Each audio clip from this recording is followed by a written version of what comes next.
My biggest, proudest moment is the moment I woke up and said, I will burn it down because I knew I could build it back better. I love that. And every entrepreneur feels as though we can't figure it out sometimes, or it's too hard, or it's heavy. But that doesn't mean we are not competent. We know the best. We know ourselves. Just trust yourself. The biggest names in business didn't start out that way. These are the unfiltered stories of entrepreneurs who turned small business into big success and transformed themselves along the way. Because success isn't just about what you build, it's who you become. I'm Mike Michalowicz, and this is Becoming Self-Made, a podcast from Relay. And today I'm speaking with Amy Porterfield, online marketing expert and host of the Amy Porterfield Show. I am so happy you are watching this episode. I just sat down with Amy Porterfield, and she shared mind-blowing insights because she shared how her past determined her future.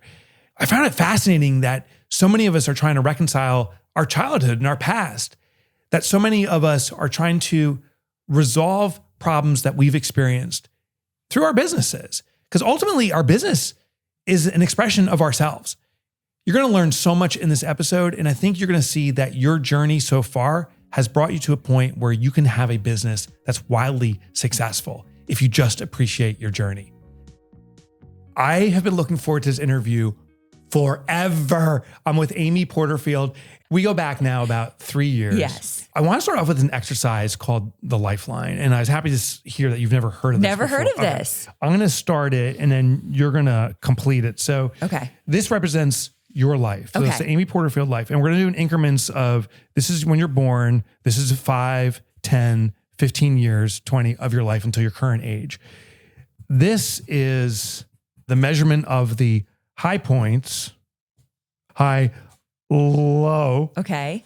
And I just want you to put in each 5-year period, reflect on that real quickly and then say, oh, it was a high point. Just give me the high points and low points over your life. Okay. So if we go 0 to 5, all good.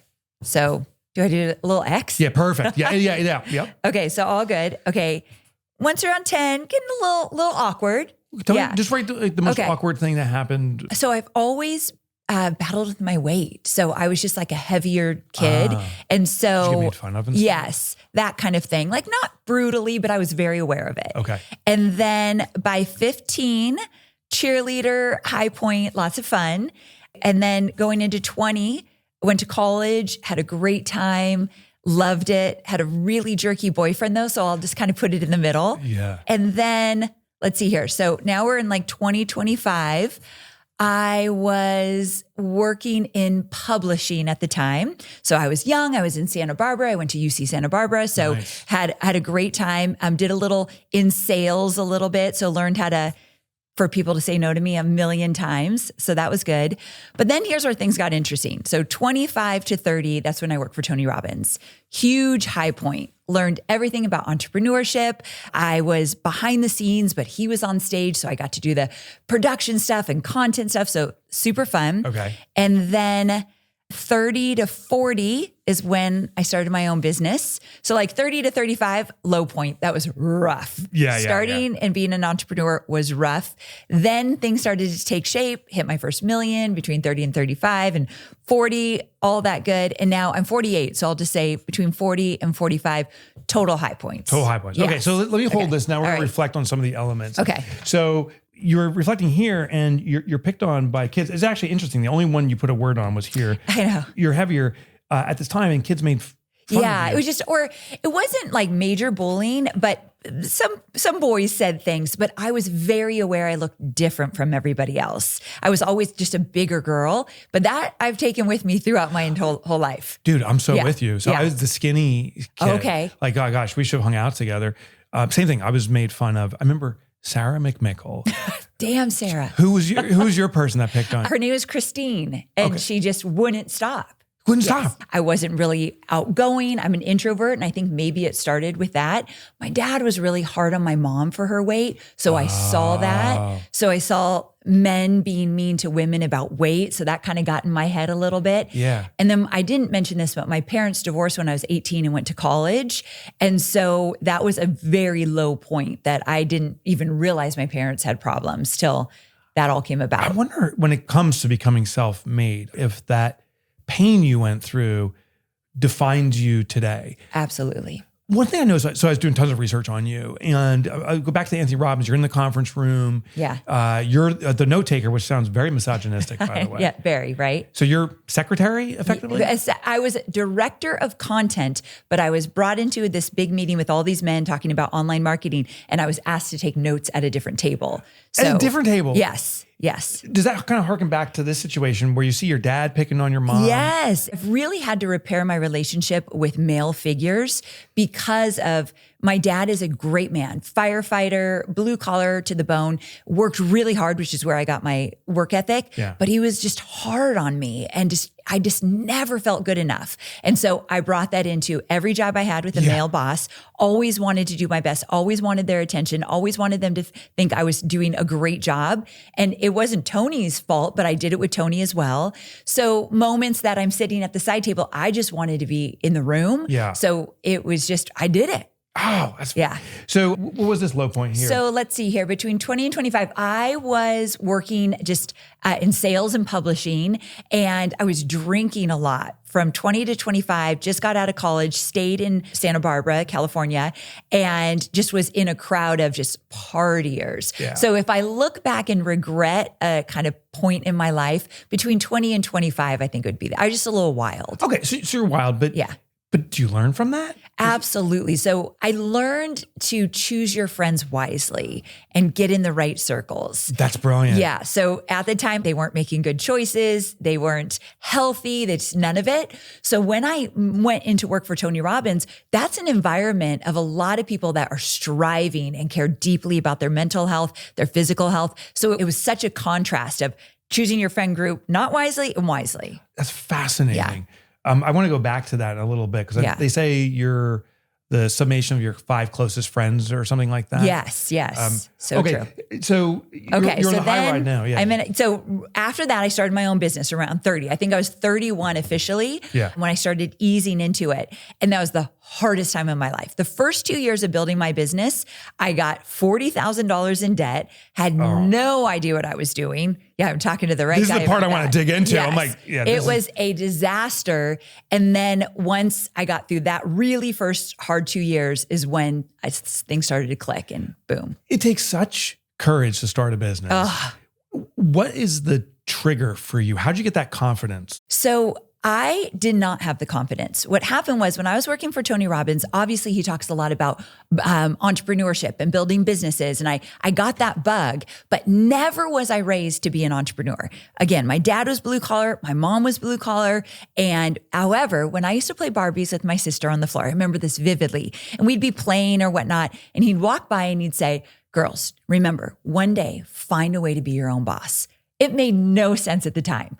But he would say this a lot, find a way to be your own boss. Interesting. Interesting because he wasn't his own boss. Now, firefighters usually have 2 jobs. So he had an air conditioning and heating job of his own, but he had a boss as a firefighter. Right. And so I didn't ever remember that till I became my own boss. And I thought, I remember when my dad said that over and over again. I remember like listening to some of the stories, and he used to say to you, I think you were in 2nd grade, and he'd say, listen more than you talk. Yes. It sounds like he had these lessons. He did.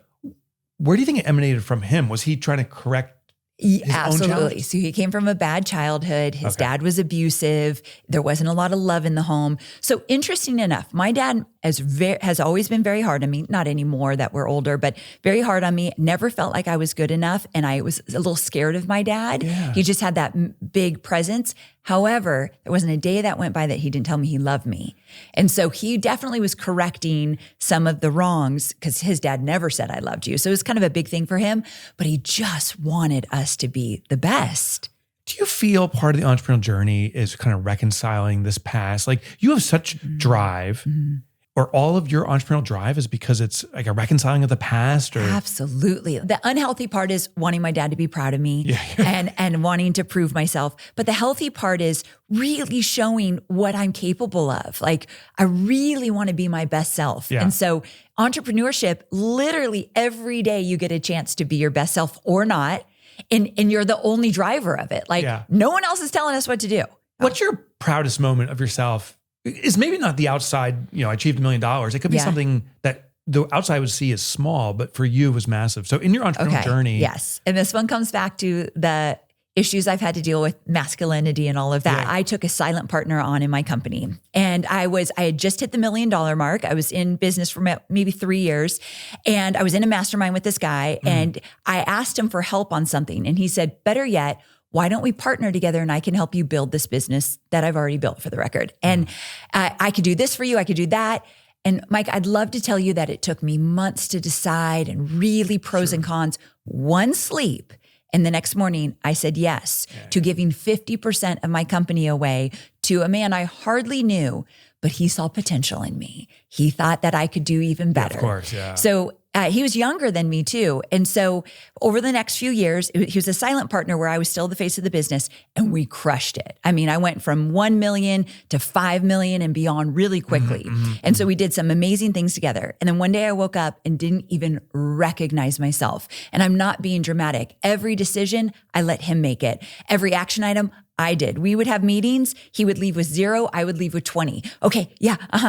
And anytime something wasn't going right, I would look to him like, what are we going to do? I fully lost myself. And so one day I woke up and thought, this isn't going to work. And I went to him and I said, I'm out. I want out. And he said, this is going to be very bad for you.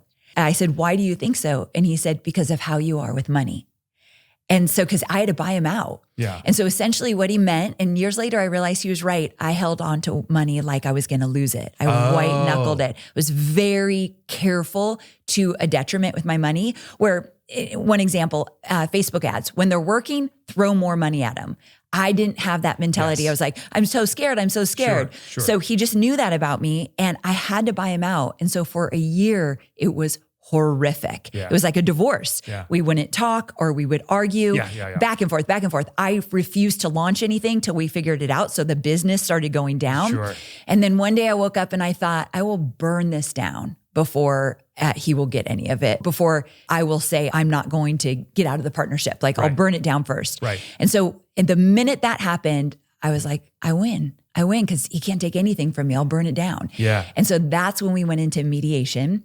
And I remember like it was yesterday calling my husband saying, it's mine. I got my business back for a price that I felt good about. Good for you. And so from that minute on, at the time we were making about 5 million in the business, we went from 5 million to 16 million in 18 months. Yeah. It exploded.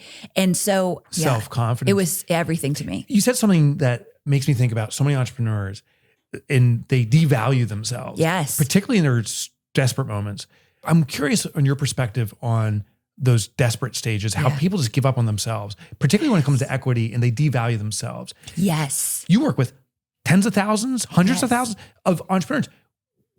Do you see them do this, and how do you overcome that? I do. And when I literally devalued myself within 24 hours. I know. I had built $1 million business, which only about 2% of female entrepreneurs are able to do that. And one man, and listen, I am not knocking on men. I love men. And my relationship obviously started with my dad. So I've healed that.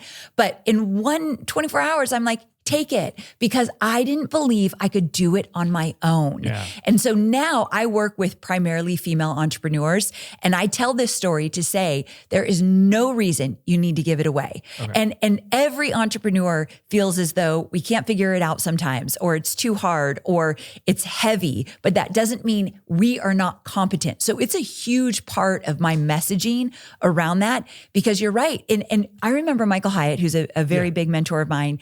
He stood up in a room one time and he's like, I just had this great launch, but every time I do, it feels like a fluke. It's just what a mistake, but how lucky am I? Yeah. And that's how I was living my life, that all of this success was just a fluke. So that moment when I realized I can burn it down and build it back better, I better teach other female entrepreneurs the same. So it has become a little bit of my rally cry. So let's get into some of the technical stuff when you built your business. Okay. It's an email marketing business. Is that what it's called? No, I would say it is an online marketing business, but it's been focused on taking people's skill set and turning it into digital courses. Okay. So the email part just comes with it. Okay. So you help people take their skill set, translate it to a digital course. And be able to sell it online. Okay. Yeah. What are the key components to building that successfully? Not your business, their business. Like, what do you teach them to? Yeah. So when I help my students realize that they can have an online business, they can be their own boss, they can call the shots. The first thing they need to figure out is, well, what do they have to offer the world so that it will actually add value and make them money? So the first thing I ask my students is, okay, where have you gotten results for yourself, for somebody else, a client, a customer, a friend, where you can teach how you got those results? Right. But here's the great thing with someone just starting out, I always say you just need a 10% edge. You do not need to be leaps and bounds ahead of somebody that you teach. You just need to be 10% ahead to say, this is how I did it, or this is how I've taught it. Follow me. And the reason I say that is a lot of people don't get started because they don't think they're smart enough, ready enough, skilled enough. Yeah. So they take all this time consuming and never get into action.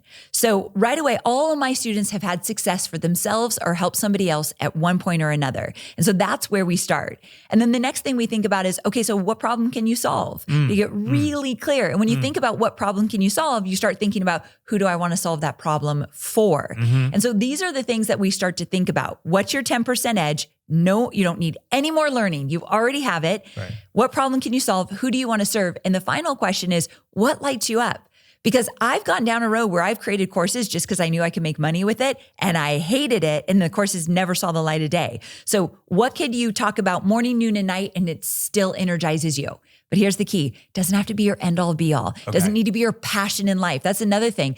I didn't start this business because I was passionate about teaching people how to create digital courses. I was passionate about being my own boss and not being told what to do, when to do, or how to do it. So just find your passion in beyond, but what you create, you have to love it, but it doesn't have to be your end all be all. Okay.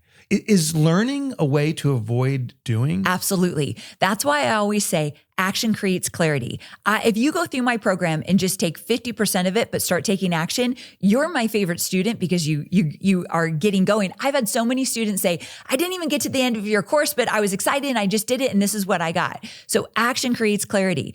I think we all get in this learning loop where we just think we need more and more. And if we get really serious, I think it comes down to, I'm not enough. I think many of us get in that trap. I'm not enough. So I need to learn more, be more, get better at skilled. We all are ready to get started. Tell me about your own team. So when you started, was it just you? Just me. And so you're doing everything, the technical? Yes, for about, no. So about 2 years, it was just me, but I would find contractors to help with the tech. I'm not techie at all. So I'm terrible with that. But then I got an assistant that helped me 5 hours a week. And I was terrified I wouldn't be able to pay her. And then little by little, but there's no badge of honor, in my opinion, of doing it on your own. You get there faster and more efficiently if you're willing to hire. It comes back to, but you have to pay. And I held money so tight, I was scared to use it. But when I started to is when the business exploded. How's your role shifted? So rewinding, you're one person, you're having contractors. Now I think you have 20, 30 people, something like that. Yes.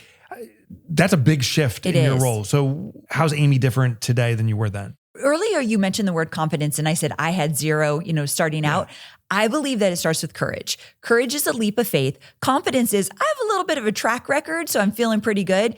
In the beginning, you don't. And when you're starting anything new. So I started to have a little courage to bring some people on, but I am a baby steps kind of girl. I did it very slowly. So I have a team of 20 now, but 10 years ago, it might've been 5. So I've done it pretty slowly, but it has been game changing. Do your roles or functions change to, like, you have to have a retreat where you're rah-rahing your team, the way you interface and lead? Are you handling HR, payroll, stuff like that? Yeah. So it's become more complicated for sure. Bigger team, more complications, but I also have people around me to help with that. So I have a CEO, I have a CMO. Smart. So I'm not in the weeds of my business anymore, and I only manage one person. So they do a lot of that, that's like where you want to get as an entrepreneur, right? Yeah. Where you're not always doing everything in the weeds. I found, and tell me if you relate to this, when you start a business, you're kind of compelled to do everything. You have to.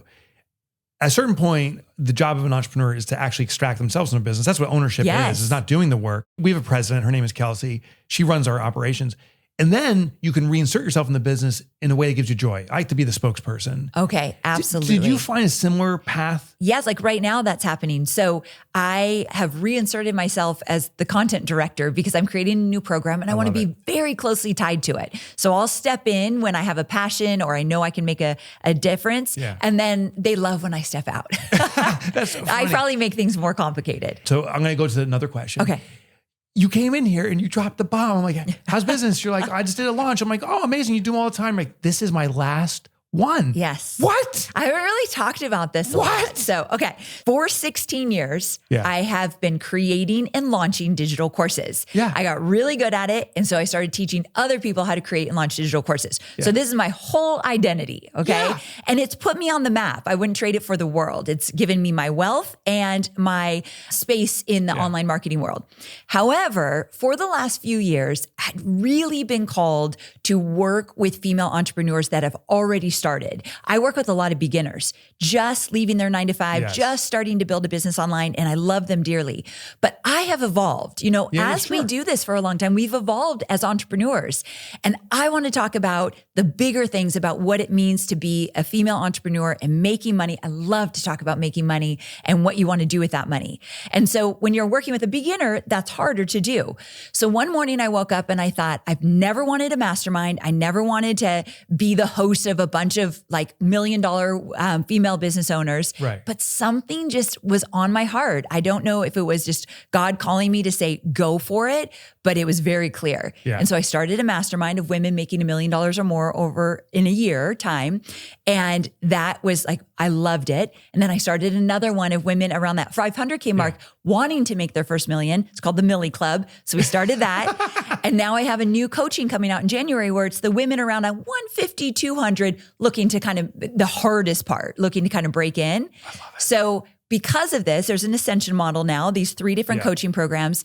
I am going to retire my flagship program called Digital Course Academy that has literally made me, I think, over $60 million. So it's been a really big part of my life. And I'm scared and I'm freaked out about it. And oh my gosh, what if I let go of something that was what made me? What if this next thing doesn't? But I'm like, bring it on. I'm ready. So you're building the content, the structure of it. Yes. You're also the spokesperson for the brand. Very much. I'm the face of the brand. I do all the podcasts, all the videos. Yeah. So how's that going to work with a peer group that you're creating now? And that's my term. I don't know if are you calling it a peer group? Well, I just call it a coaching program with a community. Okay. But I will be bringing in coaches and experts, which I haven't done a lot of. So this is going to be new to me, which is exciting because I'm learning something new for sure. Yeah. But I don't always want to be the face of the business. And quite honestly, Mike, if I could do it over, I probably wouldn't have been from the get-go. Really? Yeah. Businesses like mine are hard to sell. And I love the idea of especially women selling their businesses. Very few do. And if I'm not on, we're not on, right? Yeah. Like if I'm not on that live webinar, we're not making money. And so I think the smartest entrepreneurs have found a way to kind of pull themselves out. 100% agree. I haven't found out how to do that yet. I haven't either. And I wonder when I reflect on myself, how much is ego? Like it's nice to be walking down an airport and someone's like, oh my God. It totally is. I hate to admit it. Right? Yes. And it also protects you because I can't come in, I can't clone your business at all because I'm not Amy. It's true. But I can't leave the business. You can't leave the business. No. So how do you think you're going to make that transition? How do you start extracting yourself? I think the more I trust my coaches and the experts that are going to be teaching the program and put the ego aside, you're right. I think ego is one of the hardest things as an entrepreneur as you get bigger and better. And so if I could take that ego back and realize I'm not the only one who could do it this way, I think it will make a big difference. It's going to be an exercise for me for sure though. How do you know your program, the new one, is achieving your vision? So beyond all the metrics, we have a value in our company, data into impact. So data is everything to us. No decisions made without the data behind it. So the data will show me in terms of numbers. And the second thing is the success that they share. My students, when they start getting success and sharing it, I know we're doing something right. But also my team. So launching live, as much as I've done it, is taxing on a team. And I believe every business should learn how to live launch. But at a certain point, I think you got to be careful of the burnout on your team. When my team doesn't feel burnt out, I know that I'm doing something right. Okay. Yeah. So all the judgies watching right now are like, Amy's crazy. Yeah. If I was Amy, here's what I would do. Yeah. And I suspect they'd grow bigger and continue. When do you know it's time to pivot? when I'm working with a group of people and I know my heart's not fully in it. And I just caught myself one time, it was about a year ago, that I'm like, oh, I'm phoning this in. And that freaked me out because people spend a lot of money to work with me and that's not fair to them. So this was about a year ago and I thought, okay, I'm going to launch this program again, but give it all my heart. So this last launch, they got all of me, but I knew this is it. And I laid in bed the morning that my cart was closing. So we do a 10-day promo. The last day my cart was closing, multi-million-dollar launch. It did great. And I thought, oh, I'm so excited to go to the next thing. I'm so glad it's done. And I thought, wait a second. I have to pay homage to what this program did for me and have gratitude. And it bought my land that we're building a house on. It allowed my husband to retire. Hobie's a retired firefighter. And it allowed my son to go to a great college. So I'm so grateful and I'm so ready. It's amazing. My mind's blown with my heart's not in it. And you recognize that. I have a little ritual and I'm curious if you have something similar. At the end of every year, around Christmas time, before the new year, I'll go into my office. We have a physical office still. People come in. No one's there because we're closed. I'll lay on the floor just staring up and I'll just reflect on the year. It's the weirdest. Love this though. It's so important to stop for a second because as entrepreneurs, we're always looking forward, right? But being grateful for what got you there. Yeah, well, so what we achieved. All yes. So do you have ritual or celebration to recognize how you've become self-made? Yes. So around that same time, that's my favorite time of year. Christmas is over, the New Year's not, and I love new beginnings. So around that time, Michael Hyatt has a program, Best Year Ever. And I go through Best Year Ever and get to really reflect on everything that worked. And this hasn't been my most favorite year. 2025 is not my most favorite year. It's just a little wonky. A lot of my students are struggling because the industry is really changing. AI, who knows what's going on with the government and the economy. So it hasn't been my favorite, but I still can find the wins in it for sure. Just staying in the game and staying strong for my students is part of it. But it's so easy to overlook those. Does that cheerleader role still kick in every so often? Absolutely. So I do think that makes me a good teacher because that cheerleader in me will always be there. Don't ask me to do my moves though, because I will impress you too much. Okay. During our little B-roll segment, maybe we got to do a little cheer squat. It's not happening. How do you encourage people when they're down? Particularly you mentioned AI. Yeah. It's confusing people minimally. It's devastating for some people. Yes. Because they are seeing their businesses go away. How do you cheer when the team is losing? Okay, so I've had a lot of that this year with my students, just seeing things that used to work in my industry aren't working anymore. And so they're doing the same things they've always done. And now they're just really frustrated. Yeah. And so the way I have addressed it is twofold. Number one is reminding them that they are not alone. Because when you feel like you're the only one that your business isn't going well, you feel like you have failed. Funny enough, we're talking about this now. Did you happen to see what Donald Miller posted this morning on Instagram? No. He was up at like 4 a.m. and he was out on his porch and he was saying, I haven't been able to sleep for the last few nights. I have some business challenges I'm working out and this is the price you pay as an entrepreneur. And he said, nothing's wrong. I just have to work these out and it's consumed me. And it's an unfortunate thing that happens as entrepreneurs, but it's the price we pay for all the amazing things we have in our lives. And he said that and I'm like, thank you, because I haven't been able to sleep for the last few nights. This new program is scary to me and I've got to work it out. And when he said it, I wasn't alone anymore. Like nothing's wrong with me. This is normal. So I try to remind my students, hey, my peers are struggling. I haven't hit goals all year. Like there's certain promos I haven't hit. And right away they're like, their shoulders kind of relax. So that's the first thing I do. But the second thing I do is remind them it's a season. I've been in business 16 years. I know these seasons, they will come and they will go. They won't last, but if you believe that you're the only one going through it and it's never going to get better, you will give up. Yeah. And so that's what I have to remember. This is just a season. You said early on in our lifeline exercise I threw over there that you surround yourself with people that were not good. They were party animals back in the day. Yes. And that you had this realization, you moved on to a new group with Tony Robbins. But now you're in a group that people you're supporting aren't necessarily the people who are experiencing what you're experiencing. They're in a different stage. You're right.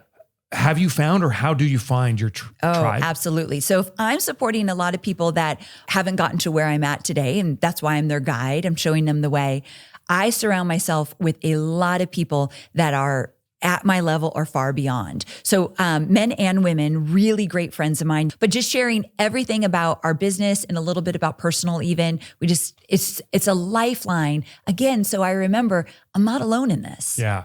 I'm the same thing. I used to be in a group called EO, Entrepreneurs Organization. Yes. Similar format to what you're saying. It's groups of businesses that do $1 million in revenue or more.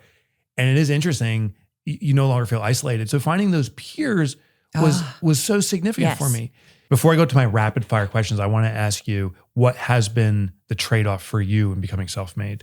That my husband doesn't always feel like a priority. Oh. And it's a big deal. So Hobie is so understanding, so supportive, my biggest cheerleader. But there have been times in our marriage where he said, I need to talk to you. Like, I don't even know if you know I'm here right now. And it's right. I'm deep into it. I'm in a launch. I'm doing this. So we have gone through couples therapy that has absolutely changed that. But just thinking, there's not one day that I haven't felt that I wasn't his priority. So it breaks my heart that I've done that to him. And we have a beautiful marriage. And I'm so fortunate. But to know that has happened a few times hurts that's me. powerful. Yeah. Hobie, I'm talking to you. If you're watching right now, I'm proud of you. We entrepreneurs need that in our lives. My wife does the same thing for me. Good. And she's called me out. Yeah. For a time, she used to schedule meetings with me because she's like, that's the only thing you'd respond to. And I have a shame over that now. Me too. Yeah. And I actually know it, have a workaholism. Yeah. I could always work. And someone once told me, it's an aholism, meaning it's an addiction. It's not healthy. Workaholism. And it's true. Yeah. And it's so hard, Mike, though, because I feel like it got us to where we are today. Yeah. We have incredible businesses, incredible lives. But at the same time, we've hurt some people along the way. Yeah. Oh, yeah. Someone take over. Where's my questions? Hold on. Okay. Rapid fire questions always make me nervous. Okay. Here we go. I got dust flying around. Hold on. I got buried under here. There's no time clock, but we'll go quickly. Here it is. You get one do-over in life. What is it? Ooh, I was going to say not taking the partnership, but I don't think I would be here today. Like all of that. I genuinely don't think I would do anything. I think everything happens for a reason. So I can't answer that one. Fair. You pass. Yeah. So far, you're getting an A on your test. Okay, good. What's got you most excited right now? My coaching program for women. Yeah. I can't love wait. it. And it's a peer-to-peer support group. Yes, like we're in it with them and it's high level. They've got to pay money to be there. Yeah. But it will be a different experience for them than my courses. It's extraordinary. Yeah. So far, you still have an A. Okay, good. I love getting A's. If you had to sum up your whole journey in one word, what would it be? Tenacity. All right. Yeah. Biggest lesson learned? To trust myself. Bet on myself. Yeah. Yeah. I wish every entrepreneur listening in would take that from this interview. We know the best. We know ourselves. Just trust yourself. Doesn't always have to work out, but every action leads to your next best decision. Yeah. And even if you trust yourself and it doesn't go the way you want, you have the gain of trusting yourself. Yes. It's hugely powerful. Okay. You're crushing this. What are you most proud of? I am most proud of my relationship with my husband and son. Yeah. Last time you laughed at yourself? Last time I laughed at myself, I was in the gym the other day and could not lift the weights I thought I would because I was trying to compete with another one of my girlfriends who had heavier weights. It was a disaster. And finally I had to just give up. But that's so funny. I have a very big competitive spirit. How often do you exercise? 4 times a week and weights. So I just do weights. That's amazing. Yeah. More women should do weights, in my opinion. For sure. Totally. Best thing for handling burnout? Oh, this is such a good one. The best thing is to turn off the phone, which is the hardest thing. You can do that? No, but I try. I really try. If you could just put the phone away. And my husband is asking me to do it a lot. So I guess I can do it because I do put it away. Okay. But it has to be in another room. It's like crack. Is there an app you're addicted to? I really love TikTok, which is funny because I don't post on TikTok a lot. How about you? Do you have one that you love? I've turned them all off. TikTok, I noticed was an addictive. Very addictive. Yeah. Yes. I play guitar and I was scrolling and watching guitar lessons. And I looked up the clock and 3 hours had passed. I'm like, no way. And I actually deleted the app. Good for you. Yeah. I've deleted it and put it back on. And I get it. Biggest morale booster? When I see my students hit a certain launch number is a very big deal to me. So 5 figures, 6 figures, 7 figures, I love it. What's your personal metric to success? You know, forever, Mike, I would say what's in my bank account. I'm really driven by that. However, I don't think that is healthy. And I think it got me going. But I think now I would say my mental health and my physical health and my relationship with my husband. Those are all just my measures of success. A+. Because I don't want any of this if I don't have a great marriage. That's a big deal to me. Right? Yeah. Yeah, 100% agree. Yeah. You got an A+ on the test. I love getting an A+. Thank you. This has been an amazing interview with you. Just the energy. I hope it comes across on the video and stuff. I will tell you this. I'm seeing this throughout this podcast experience. Good people are winning. And this gives me heart again. When I watch the news, I don't pay attention to the news at all. Amen though. Yes. I love that you are leading us in this. I love that. So thank you for being a good person. Thanks for having me. Thanks for listening to Becoming Self-Made, a Relay podcast. Follow the show to make sure you don't miss a single episode. And if you like what you hear, rate and review while you're at it. Becoming Self-Made is produced by Relay in partnership with me, Mike Michalowicz, and Pod People.